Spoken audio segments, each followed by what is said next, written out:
Hello, everybody. Welcome back to another episode of Morgan's Pop Talks, breaking down the biggest headlines in reality TV and pop culture. My favorite day of the week, Thursday, is here. If you're listening on a Friday, you're a day late. What are you doing? Get with the times. Today, 1 week from today, I'm turning 30, you guys.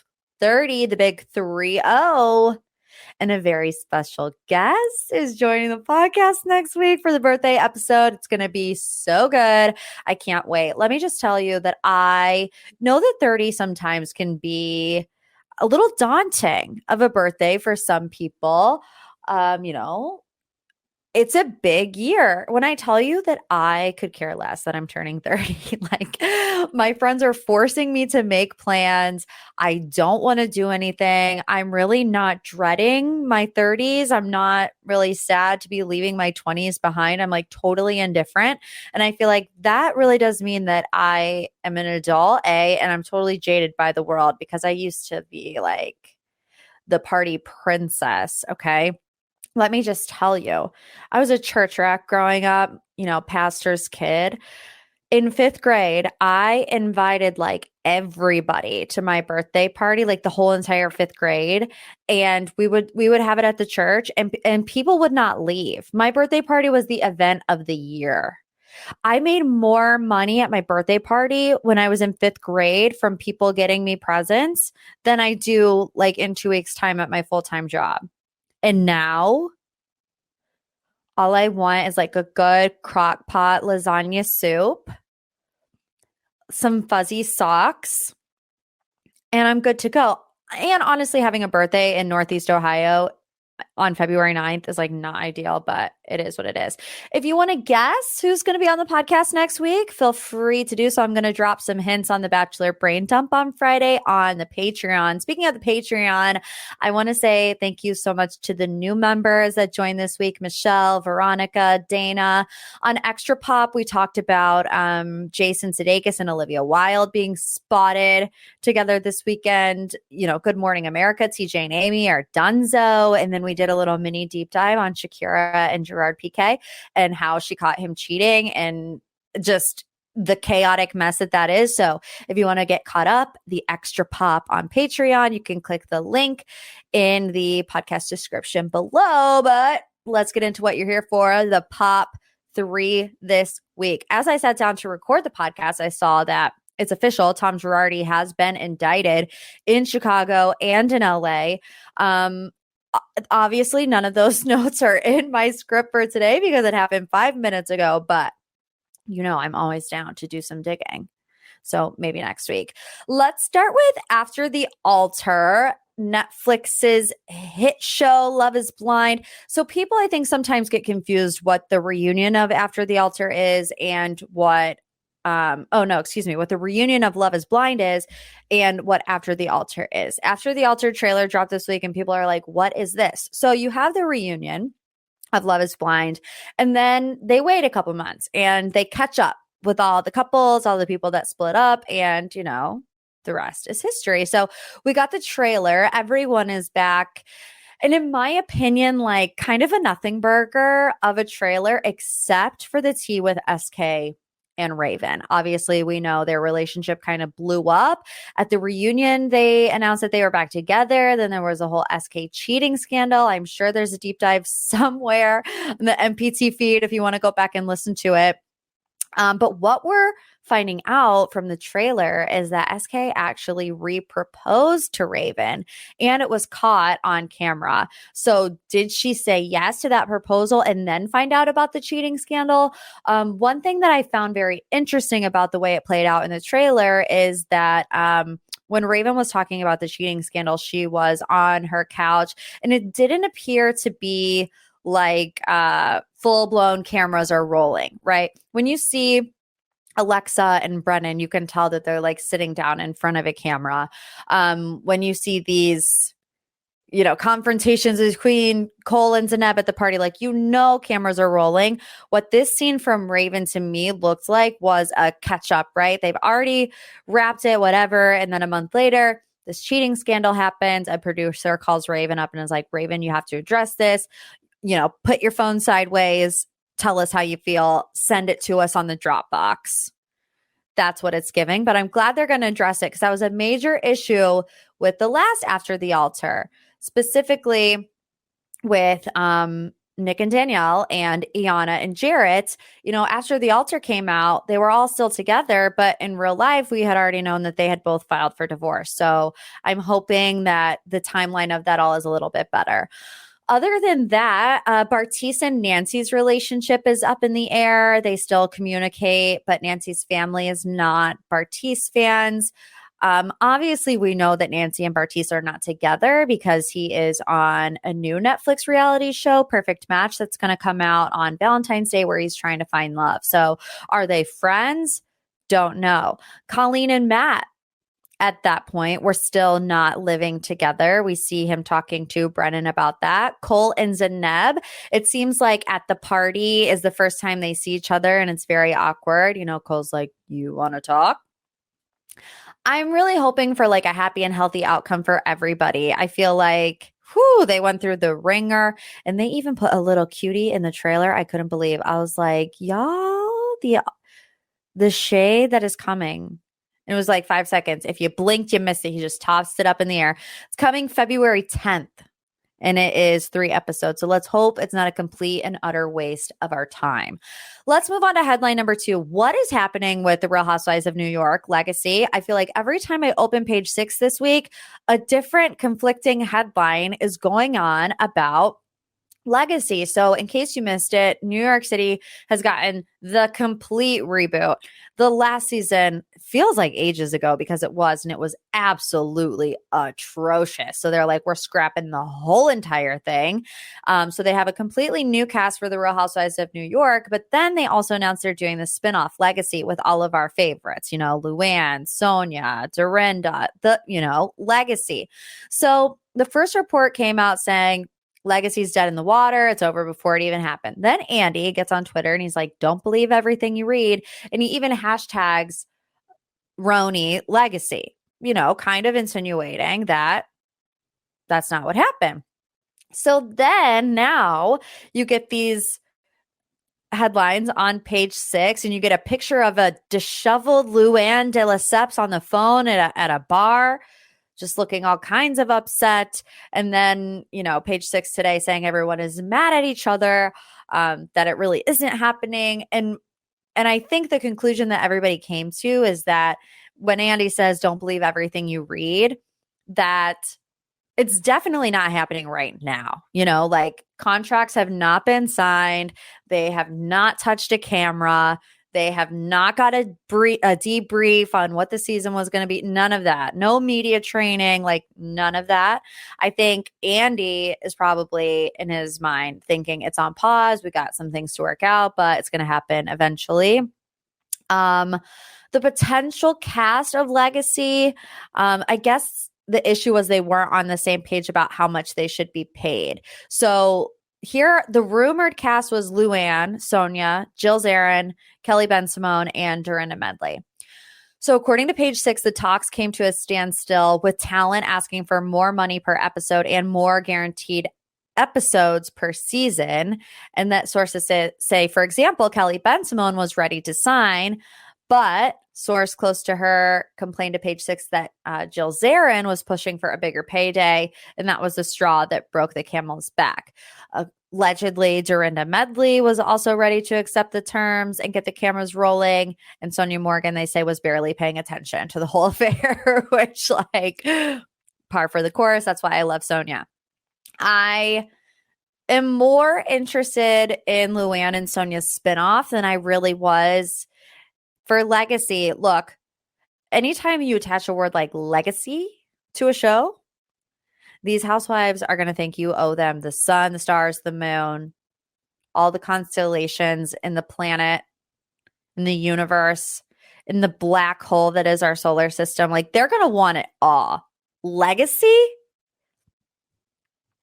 What do you expect? So the fact that it's Jill that potentially is holding out is kind of like, Jill, get real. But at least we have something to tide us over with the spinoff of Luann and Sonia, which if you haven't heard, think The Simple Life. Paris Hilton and Nicole Richie, but with Sonia and Luann. And that's what it is. Our third and final headline for this week's Pop 3, Savannah Chrisley is giving an update on her parents in prison. As you all know by now, Todd and Julie started their prison sentences after being found guilty of conspiracy to commit bank fraud and wire fraud. So Savannah's keeping on with her podcast. She's doing the dang thing. She is updating everybody, and she says that her parents are okay. She said when it comes to Todd, he's doing pretty good and even has a job working at the facility's chapel. She says we talk to him, we email him, we get to see him. So for that, I'm forever grateful because there's so many people that don't get to see their loved ones and that are in different facilities that maybe have maximum security prisons that don't get visitors, that have to say hello through a piece of glass. So she's looking, at the glass half full. In that episode, she also read one of Todd's emails to her, which I thought was very interesting. Todd in the email talked a lot about the younger brother, Grayson, and their niece, Chloe. Saying, I want to give you some grace, fall in love with the real Savannah, the one that I raised that radiates your room with our kindness and compassion, not the one the world wants to see. And please tell my Chloe how much I love her and tell Grayson that he's my heart and soul. Because as you know, Savannah has custody now of Grayson and Chloe. When it comes to Julie Chrisley, she says, my mom, she's made friends. She's keeping busy. She's going to church. She's working. She's playing some spades. I'm not going to lie. If I was in prison for whatever reason and Julie Chrisley was my bunkmate, I would make friends with her. They might be indicted on criminal charges, but they were like funny people.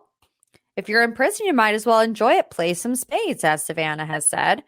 I think they'll do another reality show when it's all said and done, just like Anna Sorokin. Okay, we're going to do like a Pop 3.5 because here's a little mini extra. Do you know Anna Delvey is getting a reality show while she's on house arrest? If you haven't watched Inventing Anna on Netflix yet, feel free to do so. But essentially, Anna Delvey, she's this huge fraudster, scammed banks out of millions of dollars to build this, New York empire. She's a socialite. She went to jail, obviously, because she committed fraud. Now she's out on house arrest with an ankle monitor, throwing house parties, and cameras are rolling. And you know who is there? Kit Keenan from The Bachelor. I was looking at her all kinds of crazy. I was giving her the side eye.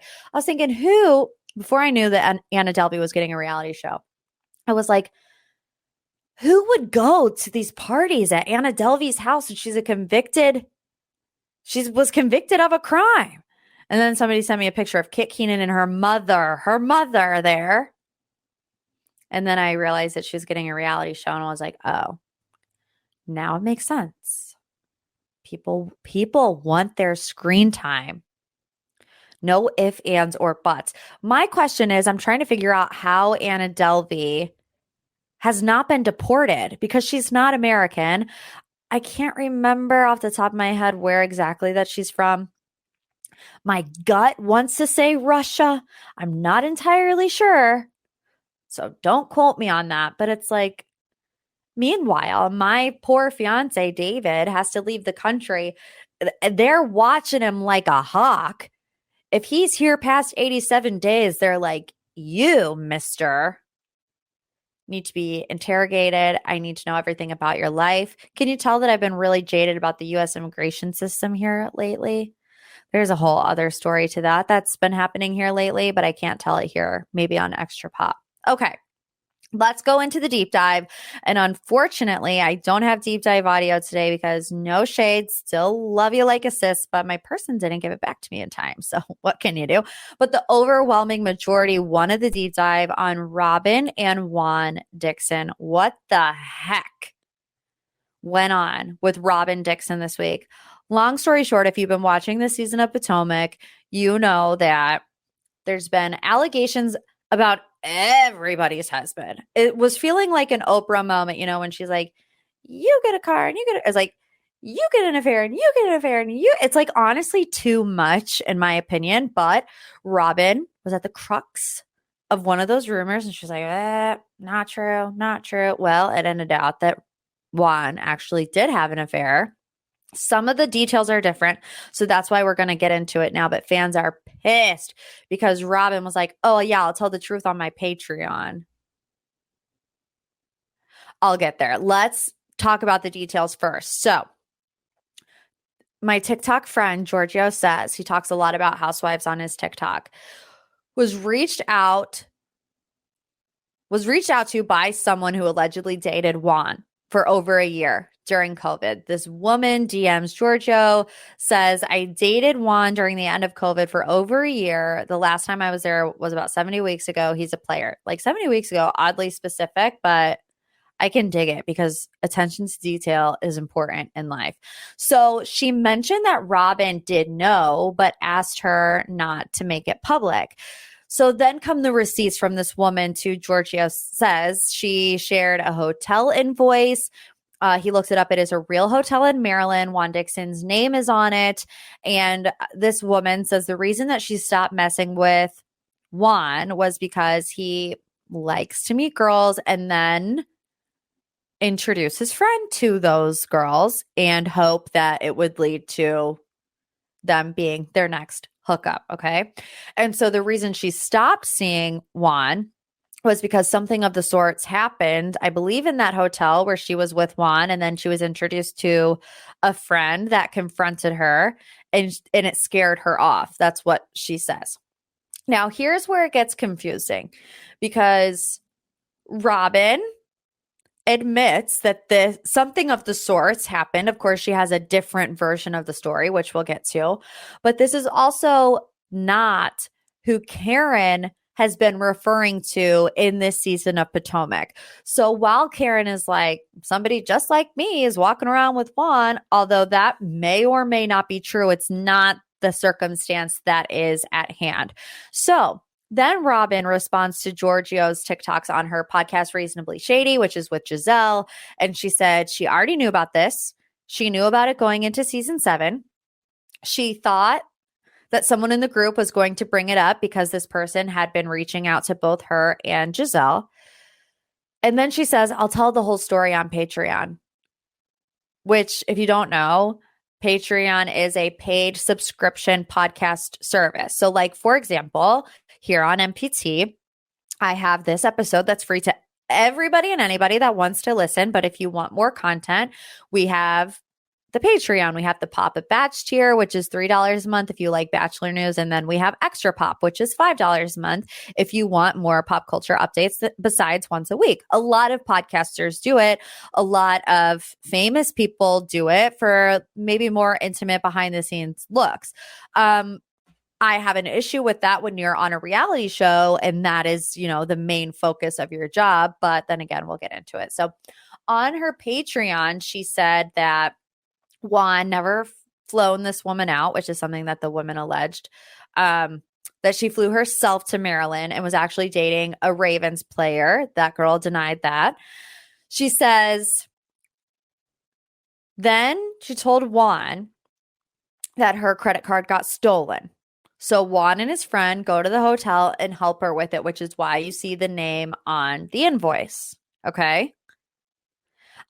I have a very hard time believing that because I want to remind you, Robyn has been very vocal about the fact that Ron and Robyn, that could be their couple name.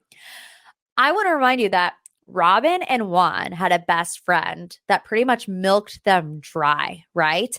Scammed them, took all of their money. So putting myself in those shoes, and anything is possible, but if I'm Juan Dixon and I was scammed out of tens of thousands of dollars, I'm never giving anybody else my credit card, ever. Especially not this random woman who came to Maryland. I'm not doing it. Robyn never denies that there was an affair. She was like, Juan was inappropriate with this girl on Instagram. He was being an idiot and bored in the pandemic, and we had to work through it. So I was like, what? Robyn is covering up for Juan cheating on her again. That was the reason they got divorced in the first place. Samantha Bush, another podcaster here on Hurrdat, said it's giving Khloe Kardashian, and it is. I cannot disagree. But the other cast members are absolutely not having it. Dr. Wendy Osefa tweeted clown behavior. Karen said, well, you don't say, ... And Candace really went in. And I'm going to read her entire tweet thread because I think she really does hit the nail on the head. She says, wow, a thread. Our boss's favorite clapback when we're playing coy about certain aspects of our life is you're on a reality show about your life. He's talking about Andy Cohen. She says, there's an expectation that doing no harm, we show up to this platform as our authentic selves. And while we, quote, reserve the right to be judicious about what we share, there is a special brand of audacity attached to individuals who will knowingly bury the lead in exchange for damning and salacious lies that stand to cause irreparable harm to innocent people. It tarnishes the integrity of the premise of our show. It tap dances on the intelligence of the viewership that champion our stories and discover their own parallels in our lives. And when it's not that deep, it simply occludes amusement. It's not entertaining. It's not interesting. It's whack. Why be open or genuine or authentic when the least of us can rob our viewers of the truth and continually be rewarded for it? What are we doing? And a better question, what are y'all watching? Candace, you should run for president because the way that shook me to my core, I felt like I was in trouble reading that. Like, what did I do? What did I do, Candace? But she absolutely hit the nail on the head. And here's what I have to say. On one hand, let's play devil's advocate. If I were Robyn and no one brought this up, this particular woman, no one brought it up on camera, I wouldn't speak about it. You know, people aren't going to openly be like, oh yeah, by the way, Karen, no, that's not true. But this is, if you want to talk about this. However, on the other hand, I think it is incredibly hypocritical of her to go for Candace, go for Karen with pretty much the same allegation, all the while knowing in the back of your hand that your man was out here doing the most. But what I have the biggest issue with is that a reality TV star who gets paid big bucks from Bravo to share your life on a reality show is asking people to pay $5 to subscribe to her Patreon to hear the real truth. So what you're telling us is that your essence on the show is a facade. And the real you is on your Patreon page. You know, for all those people that want to hand over $5 to people who are already rich. It's different if you are like on the come up and you're trying to find different ways to support yourself. Y'all already know my journey is like far from over. I still have my full-time job. I have this podcast. I do the Patreon for a little bit of an extra income. When you are a reality TV star and you don't need it, it feels grimy. It feels like you're taking advantage of the people that are invested in you and you're saying, oh, I know I'm on a reality show where I'm supposed to show you my true authentic self. That's not really her. But if you pay me $5, I really will show you what I'm about. And like, if you want to do a Patreon, go for it. But we all saw your reasonably shady live show with 40 people there. Like, that Patreon is not paying your bills. Candace is exactly right. It diminishes the integrity of the show. And I really don't see how Bravo can be happy about this at all. Because you're robbing the viewers. Robyn? That's really difficult to say. My mind like almost just exploded trying to put those two words together, but she's robbing us, y'all. Robyn is robbing us straight up. And you know, the more that I think about it, Giselle and Robyn both, do they really show anything about their real lives besides coming for other people? Whether it's Giselle saying that Chris made her uncomfortable by speaking to her and like blinking in her direction, but she's all fine and dandy with Juan cheating on Robyn when she was going through depression in the pandemic. Remember? Do you remember that season when Juan was like, get out of bed, Robyn? And she's like, bro, I'm dealing with depression. Can you like chill out? And then he cheats on her on Instagram. Like what? And how do you marry him? So not only is Robyn not being truthful on the show, or at least putting up a front, I think, to say the least, on the show, she then doesn't get married on camera. Every time a camera is on Juan and they're talking about something, he blows up. Right? We're all thinking about the phone conversation they had where he's screaming at Robyn last season when he was in the car, or maybe it was even this season, I can't remember. And he like drove away. It's clear that he hates the show.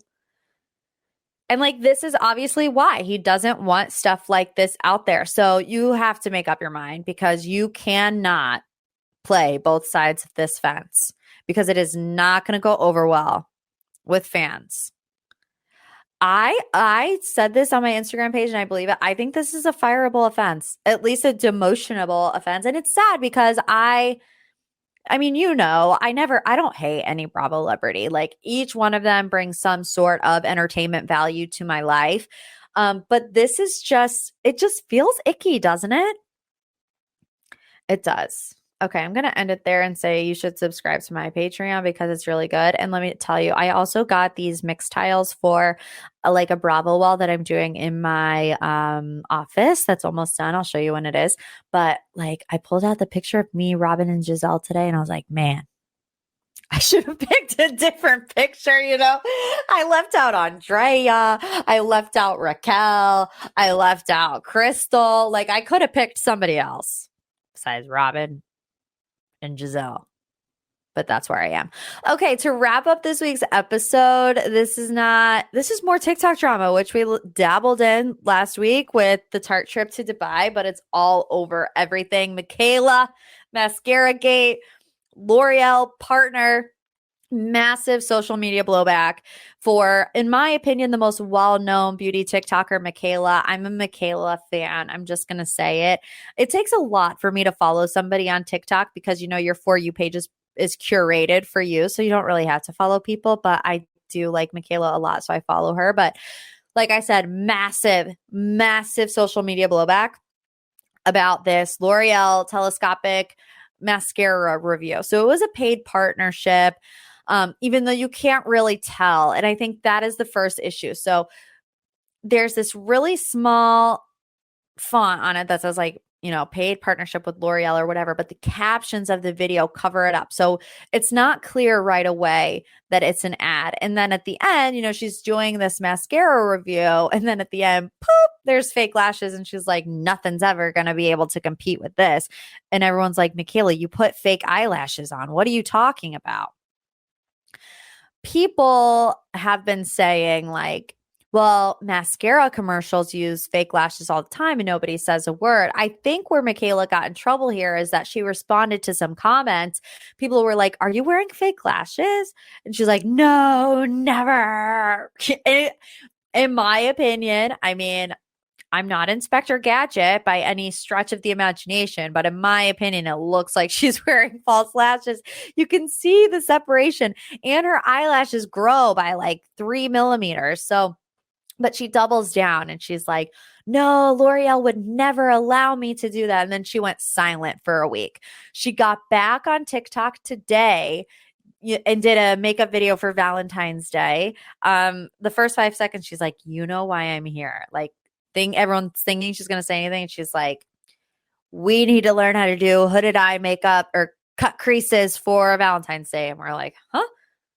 We thought you were going to talk about your eyelashes, but she hasn't said anything. L'Oreal hasn't said anything either. What's my opinion on this? I don't think it's the end of the world. Like, really, it's not. Do I think it dings her credibility? A little bit. Unfortunately, I will say that what most people don't know who have no influencing experience, and I mean, I have very little, but you are at mercy of the brand, right? So I feel like the brand is more to blame than Mikayla, because when you submit these brand partnerships, you are subject to reshoots, reviews, feedback, and they very well could have said, oh, can you add some lashes?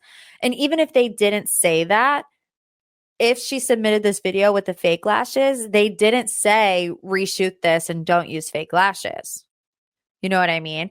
There will be no paid partnership will ever be on somebody's feed without the brand seeing the final video and approving it. So either L'Oreal said, put some falsies on, make your eyelashes look better, or they said nothing.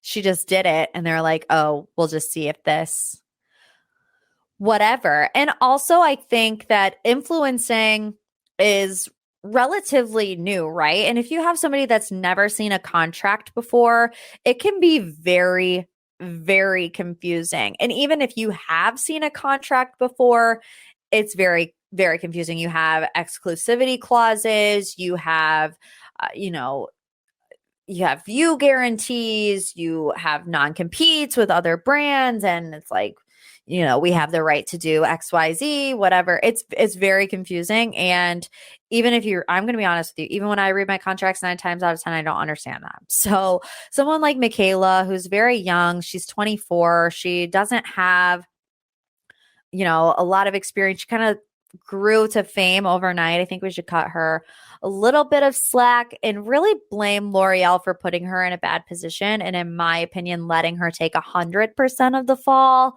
when I don't think it's 100% her fault.